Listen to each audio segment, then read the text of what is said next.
السلام علیکم ورحمۃ اللہ وبرکاتہ۔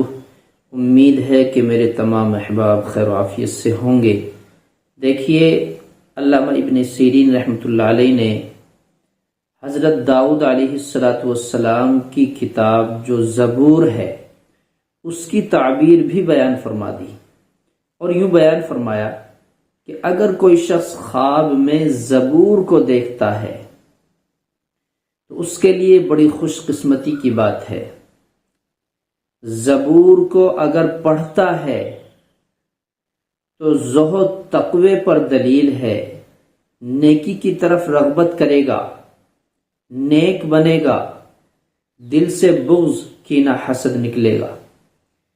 اور اگر وہ شخص ظاہری طور پر زبور کو پڑھتا ہے، دیکھتا ہے، تو اس کا مطلب یہ ہے کہ وہ نیکی، زہد اور تقوی میں ریاکاری کرے گا، دکھلاوے کے ساتھ، نفاق کے ساتھ وہ دین پر اپنے عمل کرے گا۔